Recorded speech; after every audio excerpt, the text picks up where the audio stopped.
यह ब्रह्मांड की पहली और सबसे पवित्र ध्वनि है।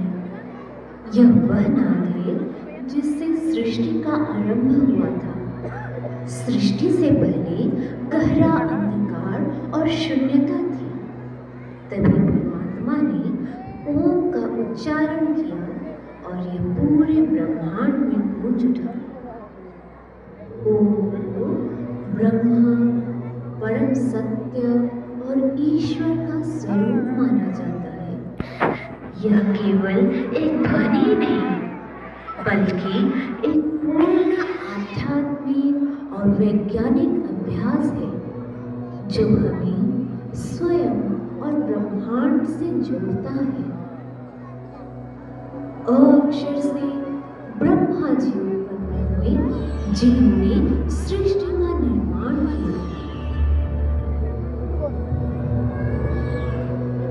उनसे श्री विष्णु जी प्रकट हुए, जिन्होंने बालक का दायित्व संभाला।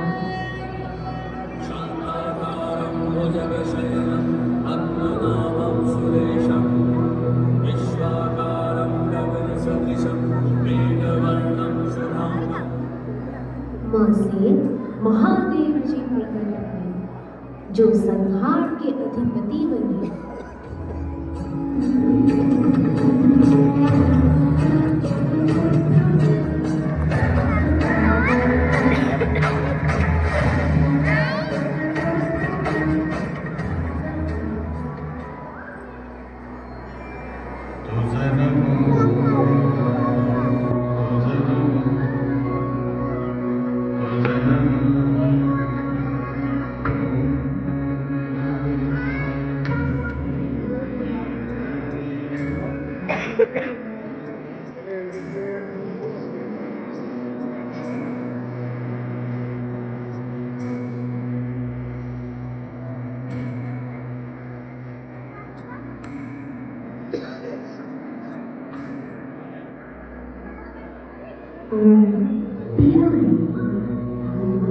भविष्य और वर्तमान तथा ब्रह्मा, विष्णु और महेश की ऊर्जा का प्रतीक है। इस ब्रह्मांडीय ऊर्जा पूरे विश्व से साक्षात्कार अगर किसी ने कराया है तो वह है हमारी भारत माता।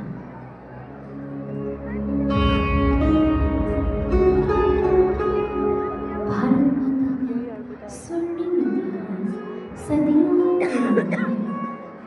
इसमें संस्कृति, ज्ञान, आध्यात्मिकता और मातृभूमि के प्रति अटूट प्रेम की गाथाएं शामिल हैं। भारत का स्वर्णिम इतिहास वीरता, ज्ञान और सांस्कृतिक विरासत से भरा है, जो आज भी हर भारतीय को गर्व और प्रेरणा देता है। वेद, ऋग्वेद, यजुर्वेद, सामवेद और अथर्ववेद ये विश्व के सबसे प्राचीन साहित्यिक और धार्मिक ग्रंथों में से है, जो सनातन धर्म की नींव रखते हैं। योग यह भारत की एक प्राचीन और अनमोल देन है। योग अब सिर्फ भारत तक सीमित नहीं है, बल्कि पूरे विश्व में और इसे अंतर्राष्ट्रीय योग दिवस के रूप में भी मनाया जाता है।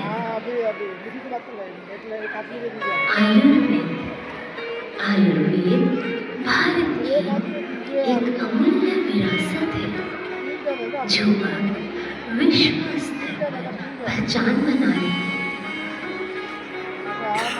सर्जरी की शुरुआत का श्रेय प्राचीन भारत के महर्षि सुश्रुतन को जाता है।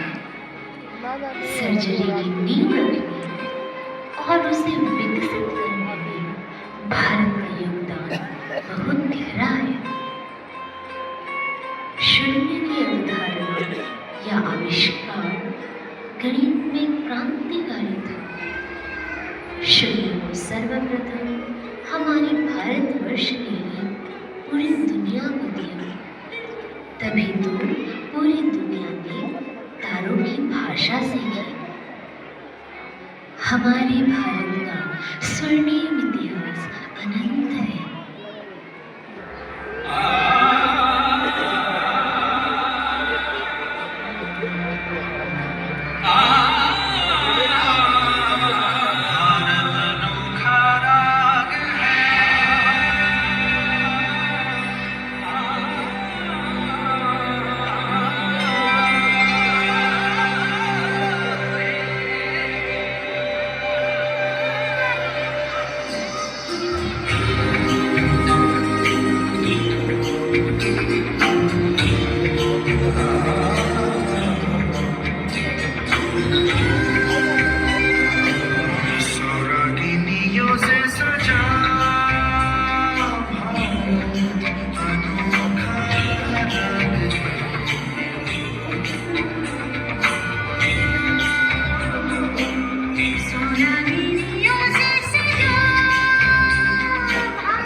हमारे भारत ने कई संत महात्माओं को जन्म दिया, जिन्होंने आध्यात्मिकता को, योग को पूरे विश्व में फैलाया।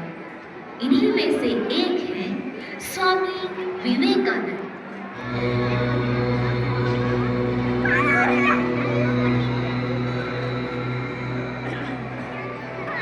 यह उस समय की बात है जब स्वामी विवेकानंद भारत भ्रमण पर निकले थे।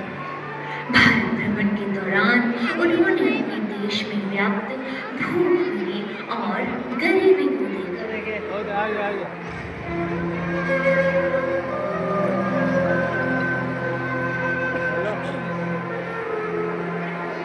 उन्होंने देखा लोग प्रेम और भाईचारे की भावना को भूलकर आपस में लड़ रहे हैं।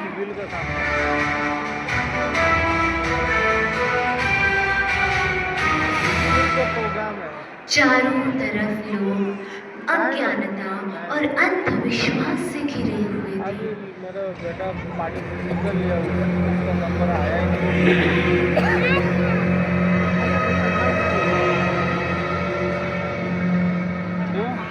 नहीं, ये मैं नहीं देख सकता। जिस देश में ज्ञान और विज्ञान चरम शिखर पर था, कर्मवादी सम्मानित माने जाते थे, वही आज निरक्षरता, अज्ञानता और अंधविश्वास से घिरा पड़ा है। देश की ऐसी अवस्था देख स्वामी विवेकानंद काफी दुखी हुए।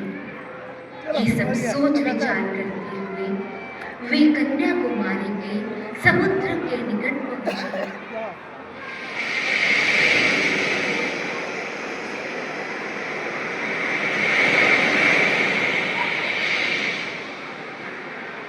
समुद्र के बीचों बीच एक चट्टान पर 3 दिनों तक उन्होंने ध्यान किया, जहां उन्होंने भारत के अतीत, वर्तमान और भविष्य पर गहन चिंतन किया।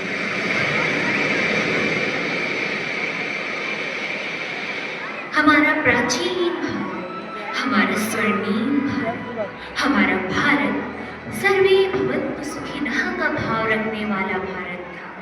हमारा भारत वसुधैव कुटुम्बकम का भाव रखने वाला भारत था। परंतु आज हमारे देश में चारों तरफ भूखों मर रहे हैं, चारों तरफ गरीबी और अज्ञानता फैली हुई है। स्वामी जी सोचने लगे, नहीं, ऐसा नहीं हो सकता। मेरा भारत तो स्वर्णिम भारत कहलाता था। वो भारत फिर से कैसे जागृत होगा? वो भारत फिर से कैसे जगत गुरु के आसन पर बैठेगा? हे ईश्वर, किस तरह मेरा भारत आगे बढ़ेगा? हाँ, ये वही साधन है, हमारी आध्यात्मिक, हमारा सनातन धर्म। जब हर एक भारतीय अपने आप को पहचानेगा, अपने धर्म को पहचानेगा, अपने अध्यात्म को पहचानकर कार्यरत होगा, तभी हमारा भारत फिर से जगत गुरु के आसन पर विराजमान होगा। वह भारत जो विश्व भ्रातृत्व का बात कहता है, वह भारत जो एकता की बात कहता है, अब उसे उठाने का समय आ गया है।